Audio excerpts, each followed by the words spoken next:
Nada más lo puede hacer. El dinero no lo puede hacer. La fama no lo puede hacer. Solamente Jesucristo puede traer paz y gozo a su vida. No había lugar para ellos en el mesón. Le pregunto, ¿hay lugar en su corazón para Cristo? ¿Lo hay? ¿Hay lugar en su vida para Cristo?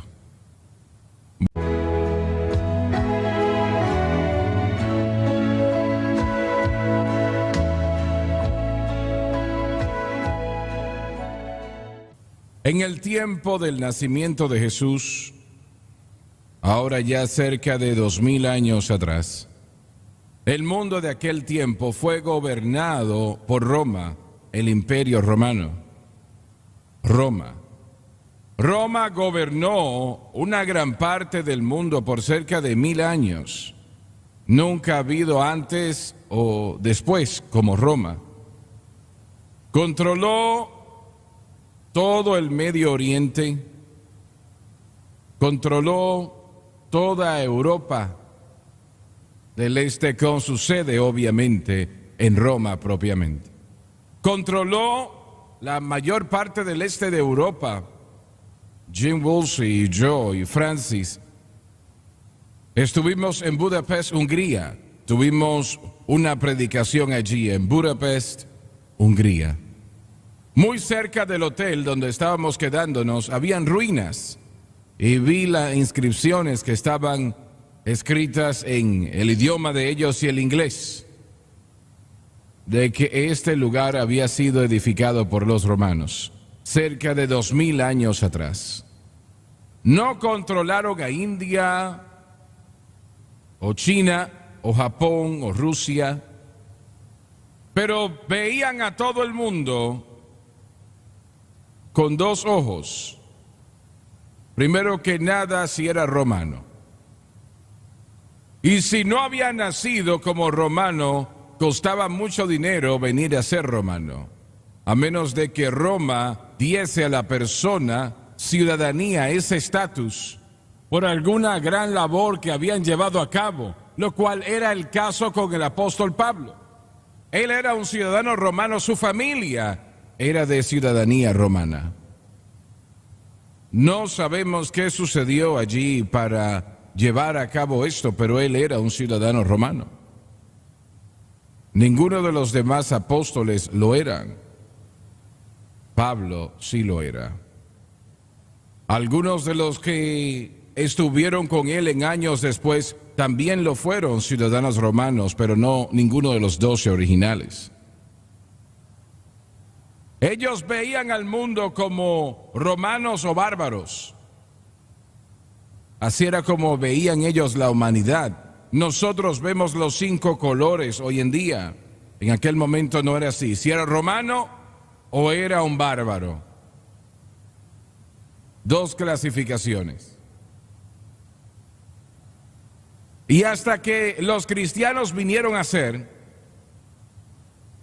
y empezaron a ver más y más cristianos, miles, a pesar de la persecución de Roma, a pesar de que las arenas romanas se manchaban de sangre, a causa de que los cristianos eran despedazados por bestias salvajes. Pero llegó al punto donde llamaron a los cristianos la tercera raza. La primera raza, Roma; la segunda raza, los bárbaros; la tercera raza, los cristianos. Qué bueno que soy miembro de esa tercera raza. Gloria a Dios. Aleluya al Cordero.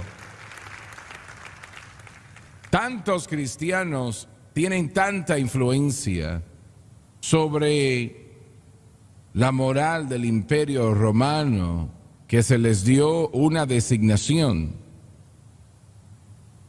Roma. Unos cuantos meses antes del nacimiento de Cristo, Herodes había hecho algo en la historia que yo nunca lo lo había encontrado si se entregaba en algún lugar, pero la historia registra que Herodes, el gobernador de Judea, él airó al César de alguna manera.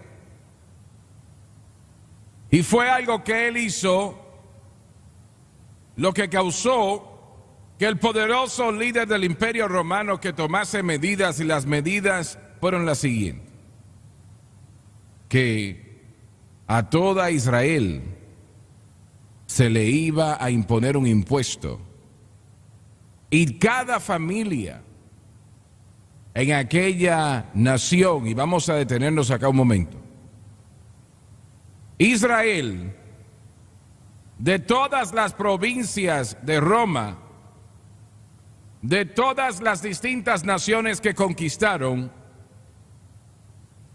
por el poder romano, Israel les dio más problemas que cualquier otra nación. Le llamaban la axila de Roma, del Imperio Romano. Así que Herodes hizo algo que airó al poderoso César, que era visto como un dios.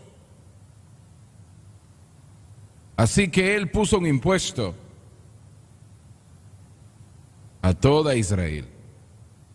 Y para asegurarse que se pagase, cada miembro de esa ciudadanía tenía que ir a su lugar de nacimiento, le podemos llamar así.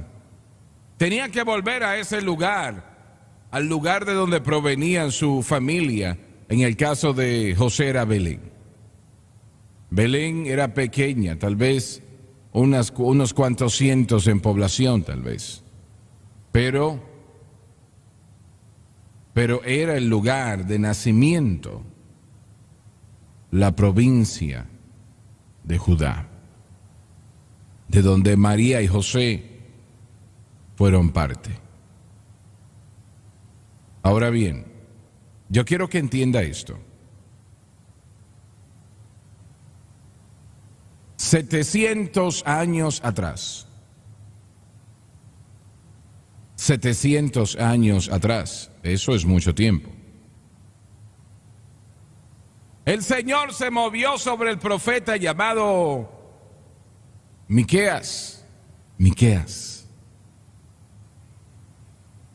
y dijo a través de él lo escribió en su epístola, en su libro, que Belén Efrata sería el lugar de nacimiento de uno que vendría, que sería el gobernador eterno para siempre. Gloria a Dios. Vamos a repetirlo otra vez. 700 años antes de su nacimiento, y usted se pregunta, pero ¿cómo? ¿Será que Dios obligó a Herodes a hacer lo que él hizo y al César? No obligó a nadie a hacer nada. Él sabía que el César haría eso y que Herodes haría lo que él iba a hacer. Él lo sabía y lo puso en el corazón de Miqueas, el profetizar: Belén será la sede de aquel que será eterno. Capítulo 5, versículo 2. 700 años antes de Cristo fue profetizado que él nacería en Belén. Y permítame decirle, usted le sirve a un Dios grande.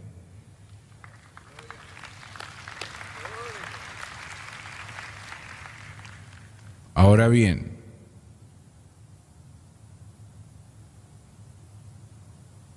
José y María, y ella en ese momento tenían 9 meses de embarazo. 9 meses de embarazo. Fue o Dani o Gabriel que contó esto durante la campaña, pero eso a mí me llama la atención. 9 meses embarazada. porque mi mamá también tenía 9 meses de embarazo cuando estuvo en el noreste de Luisiana.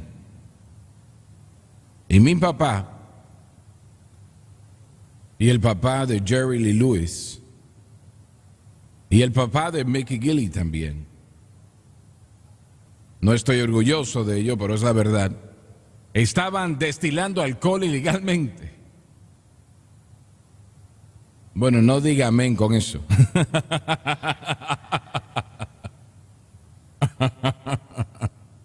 La gente puede tener la idea equivocada. Nunca vi a mi papá consumir alcohol en mi vida, o a mi mamá tampoco, pero estaba en el corazón de la depresión cuando vivieron 1935, el mes de marzo. Y agentes del gobierno, de repente agentes del gobierno llegaron a donde ellos estaban, donde tenían una destiladora, llegaron con armas y de repente se aparecieron a arrestarlos. Mi mamá casualmente fue a ese lugar aquel día. Normalmente no iba, pero ese día fue. Y fue Dios que lo hizo así. Fue Dios que lo hizo así. Si Él puede predecir algo a 700 años de distancia, Él puede cuidar de su problemita. ¡Cuán gran Dios servimos! ¡Cuán gran Dios servimos! Los ángeles se postran ante Él, el cielo y la tierra le adora. ¡Cuán gran Dios servimos!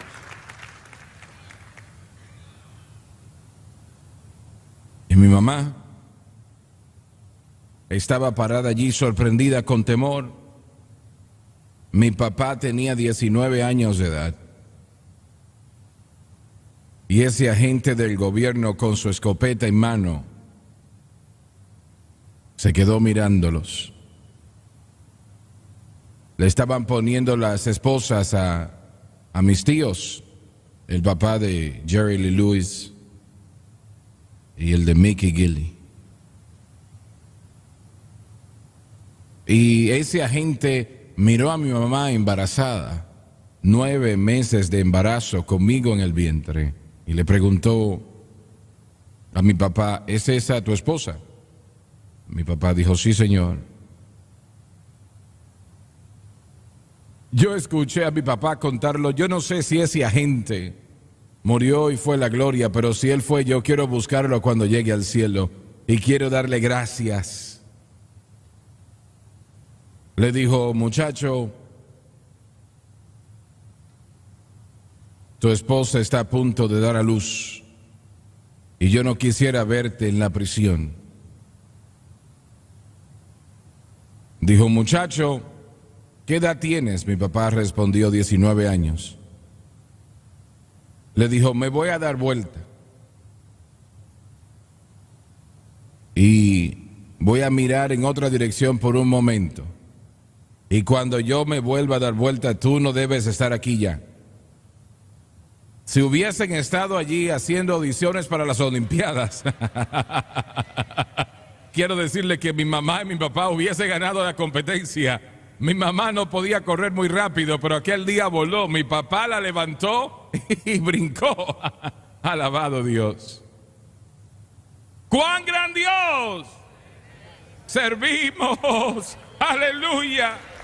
Me he preguntado muchas veces, si mi papá hubiese ido a la cárcel, ¿dónde hubiese estado yo? Si estuviese yo aquí predicando el evangelio, pero no fue a la prisión, porque Dios miró y vio lo que estaba sucediendo. Él iba a salvar a mi papá y a mi madre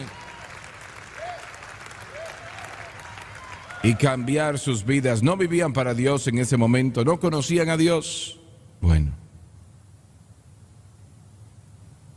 Y frecuentemente me he preguntado, María y José vivieron en Nazaret, que está a unas 80 millas de Belén. 80 millas de Belén.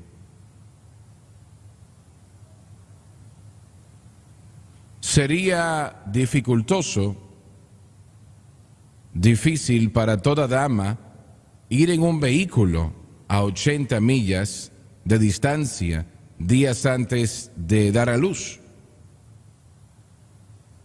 La Escritura no dice cómo ellos viajaron, y yo me he preguntado eso muchas veces. Ella tal vez fue en una mula, pero no creo que podía haber montado una mula. 80 millas, 9 meses de embarazo, no veo cómo puede ser. Yo creo que José debió de haber arreglado para ella una pequeña carreta y de esa manera la llevó, pero aún fue muy incómodo. Ahora bien, hubiese tomado 4 o 5 días el llegar 80 millas para tratar de llegar, pero ella tuvo que llegar. No tenía opción. Pero al otro lado, si sus ojos hubiesen podido estar abiertos, hubiesen visto a miles de ángeles que estaban retando a los demonios aún a siquiera mirar en la dirección de ellos. Aleluya, aleluya el Cordero. Y cuando llegan allí, el lugar, el mesón donde se detuvieron, en la palabra hebrea significa que era un lugar para los más pobres. No había lugar allí disponible. Me sorprendí, yo estaba recitando la historia del nacimiento de Cristo a nuestros nietos, mis bisnietos realmente. Y dije que no había lugar para ellos en el hotel, dije, no había lugar en el Holiday Inn para Jesús. Y Sam me miró y me dijo, estás mintiendo. Tienen que entender que Sam no dice eso, ella no habla así. Ella no diría nada de esa manera, pero sabía que en ese momento eso no era correcto. Pero la Escritura dice que no había lugar para ellos en el mesón. No había espacio para ellos en el mesón. No hay lugar para Cristo en la mayoría de los corazones, en la mayoría de las vidas. Y permítame decirle, si me está viendo el día de hoy, y digamos, para presentar este argumento, que usted sea una persona muy rica, tiene tierra, casas, más dinero del que puede gastar, pero es un ser humano miserable.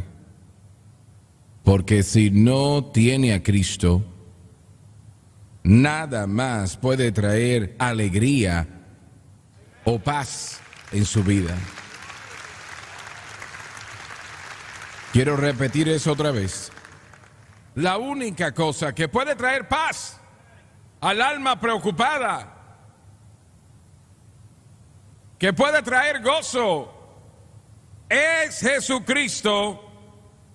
Nada más lo puede hacer. El dinero no lo puede hacer. La fama no lo puede hacer. Solamente Jesucristo puede traer paz y gozo a su vida.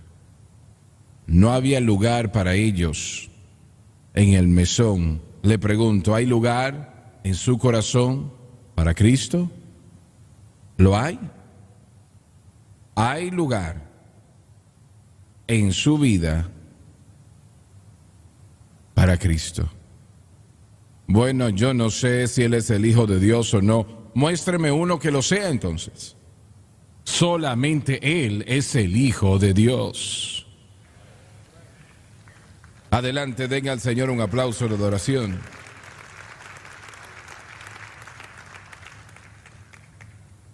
No había lugar, pueden salir allí y quedarse en el establo, es todo lo que tengo, le dijeron los dueños del lugar. Se pueden ver esas escenas del nacimiento de Jesús que se ven muy bonitas y correctamente no hay ningún problema con eso. Pero donde ellos estuvieron, donde tuvieron que quedarse aquella noche, tal vez 2 o 3 noches, era un lugar que olía mal, no era un lugar limpio. Y ellos estaban rodeados por vacas y caballos y mulas.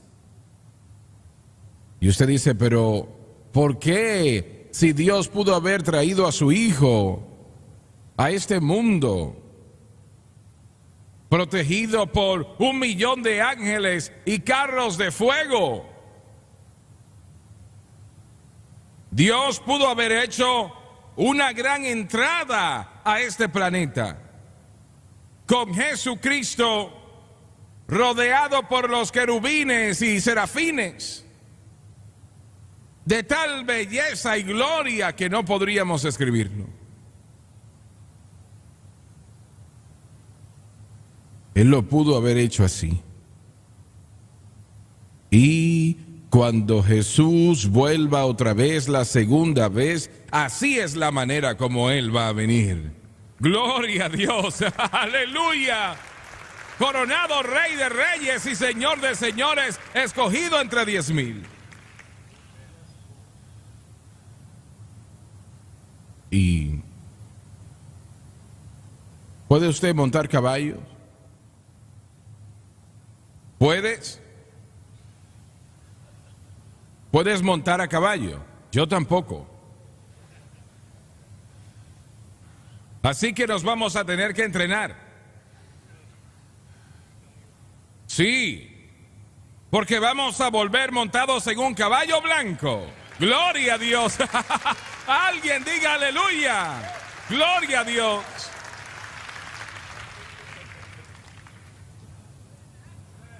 Pero cuando vino la primera vez, ahora en el último caballo que me monté me caí. En serio, me caí en Australia. Me caí del caballo. Desde entonces no me he vuelto a subir en uno. Y no me voy a subir en otro hasta que esté allá en la gloria.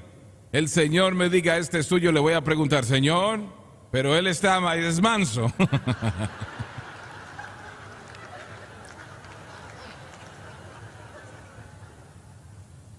Y pudo haber llegado en tal majestad, pero en lugar de ello, ella es llevada en una carreta y tal vez hay contracciones ya, para tratar de llevarla lo más cómodo posible, horas antes de que Jesús naciese. Y ella llega allí y no hay lugar en el mesón. Y ella tiene que dar a luz al Hijo del Dios viviente, el Redentor de la humanidad, el Creador de los tiempos, que está ahora en una cama maloliente, con caballos y mulas que estaban en aquel lugar. ¿Por qué Dios quiere algo así? Bueno, no es porque Él lo quería. Es lo siguiente. El problema del hombre es el orgullo. Y ese problema tenía que ser resuelto. Y fue resuelto de esa manera. Es una de las razones por la cual los grandes de Israel no le aceptaban, porque él no era parte de la aristocracia judía. Él no era parte, un producto de sus grandes rabinos. Él era un carpintero, hijo de campesinos. No hay nada malo con ser carpintero. Tienen que entender que el sistema de las clases en Israel de aquel momento, si se ganaba la vida con las manos, entonces era un peón. No era parte de la élite de Israel. Y Jesús era el hijo, como se consideraba, de un campesino, cuando en realidad él era el hijo del Dios viviente.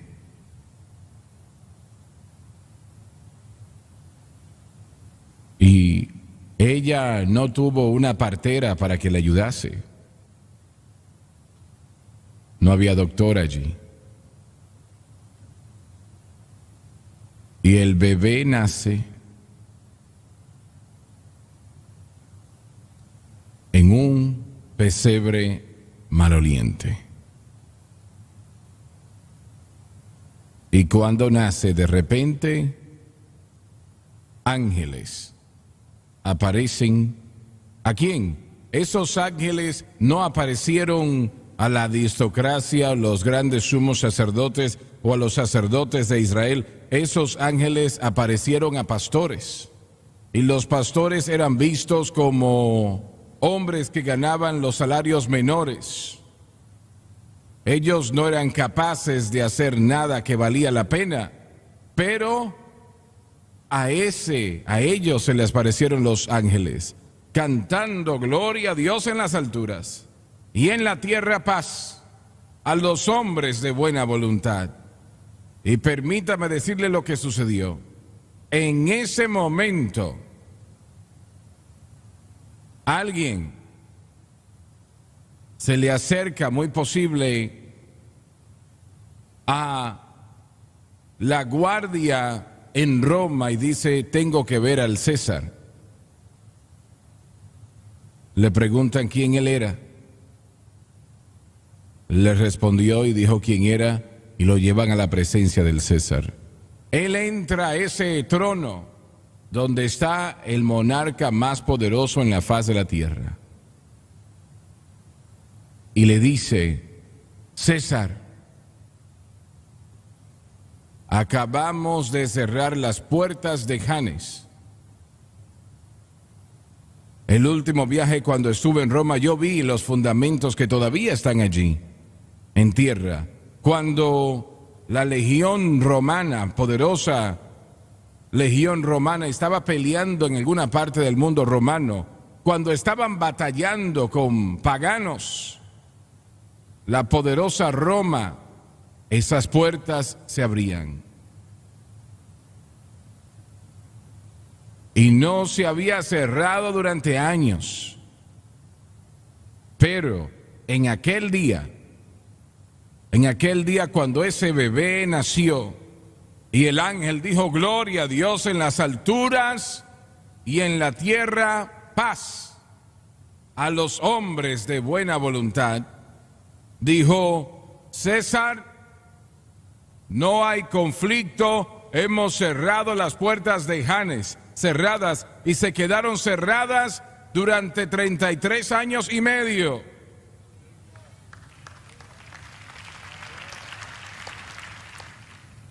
Porque el príncipe de paz había nacido.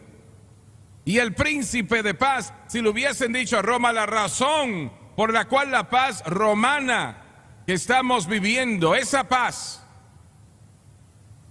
es una razón muy clara. El por qué es por nuestra superioridad, nuestras tácticas militares. La razón es nuestro poderoso ejército romano. Y si le hubiese dicho al César: no, la razón por la cual tienen paz en todo el imperio romano es por un bebé que acaba de nacer en Belén, que es el Hijo del Dios viviente. Se hubiesen burlado, hubiesen pensado: es un tonto. Pero no va a haber paz hasta que Jesucristo, el príncipe de paz, vuelva a esta tierra.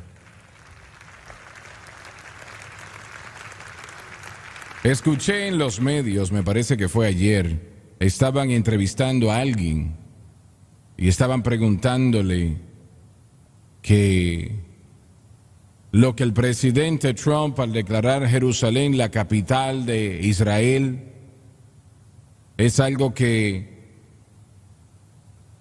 será un problema para las conversaciones de paz. Oh, sí, es algo terrible, terrible. Él no debió de haber hecho eso. Señor presidente, usted hizo lo correcto.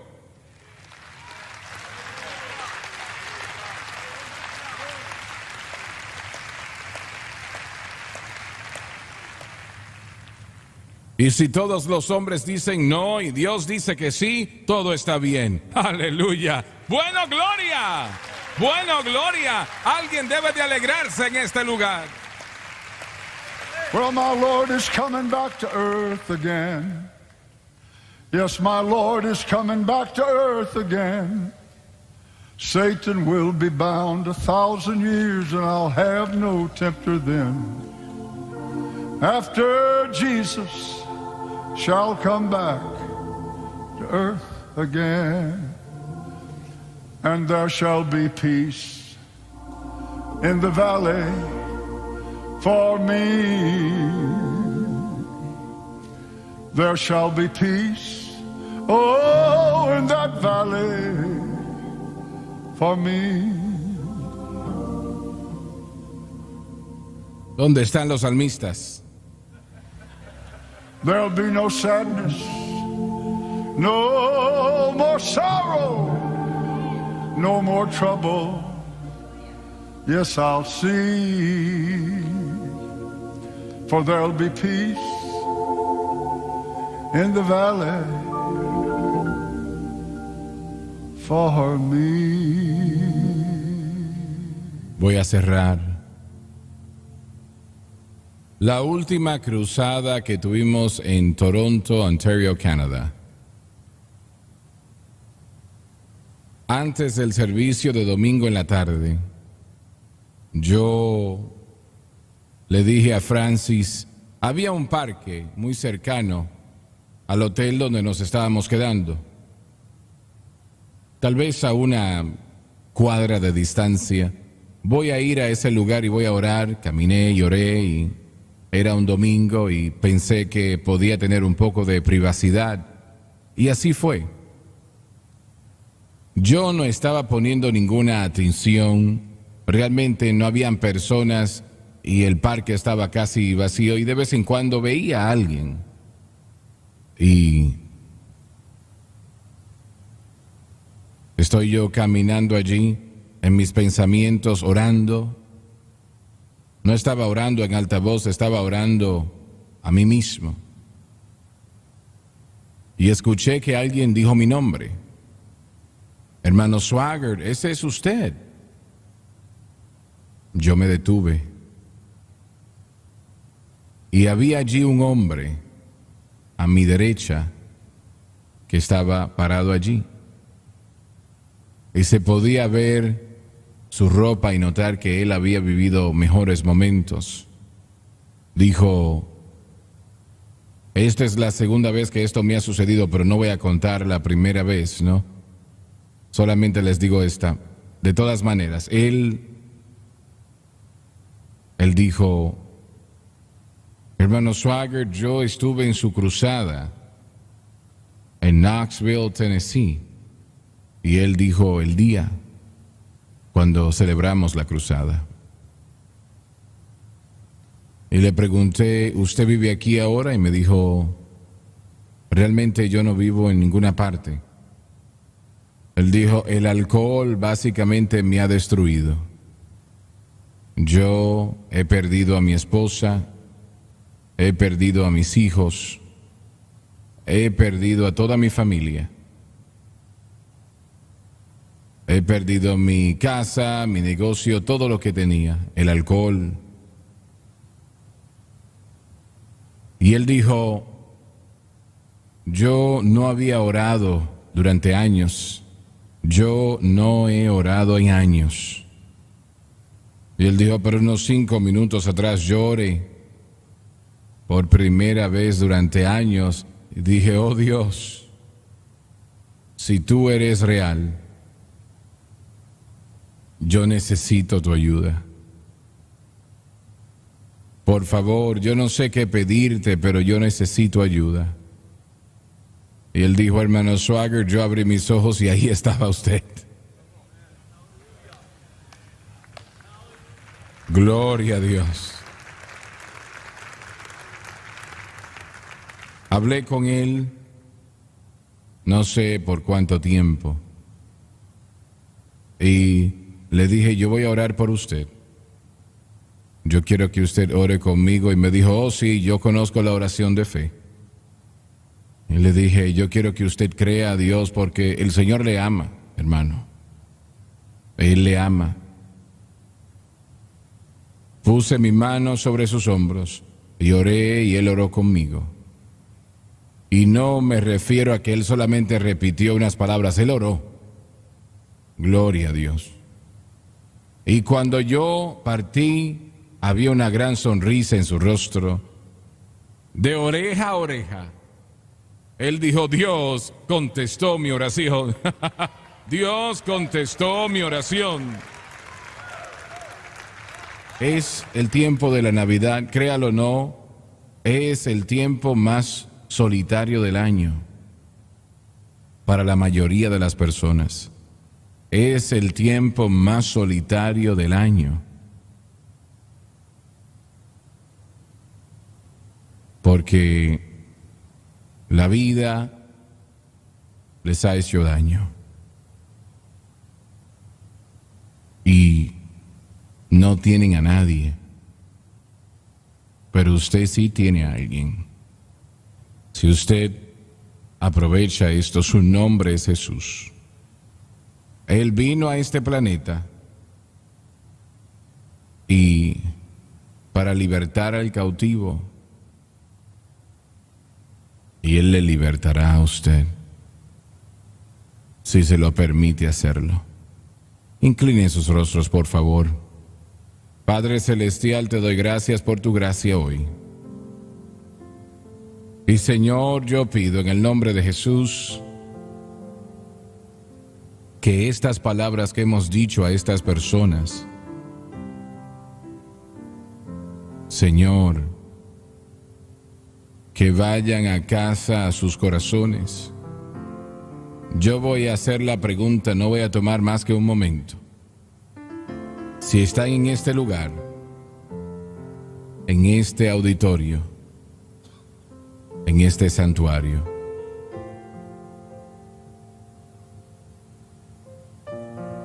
y no están viviendo correctamente con Dios, levanten su mano y yo no le voy a avergonzar, yo se lo prometo. Levante su mano, déjeme verla. No voy a tomar más que un momento. Oro que todos aquí sean cristianos, salvos, lavados en la sangre, pero sé que tal vez hay algunos que no lo son. Levanten sus manos. Muy bien, aquellos por televisión. Él les ama, quiero que lo sepan que Él les ama. Voy a orar la oración de fe con ustedes. Y yo quiero que esta congregación lo diga después de mí para ayudarles. Y Él les salvará allí donde están. Ahora oremos. Padre que estás en los cielos, yo vengo a ti en el nombre de Jesús. Repitan conmigo. Te pido perdón por mis pecados, la vida que he llevado, las cosas que he hecho.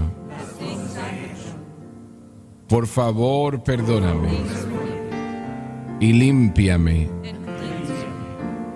con tu preciosa sangre de toda injusticia. Con mi boca yo confieso al Señor Jesús. En mi corazón yo creo que Dios resucitó a Jesús de entre los muertos y Él vive.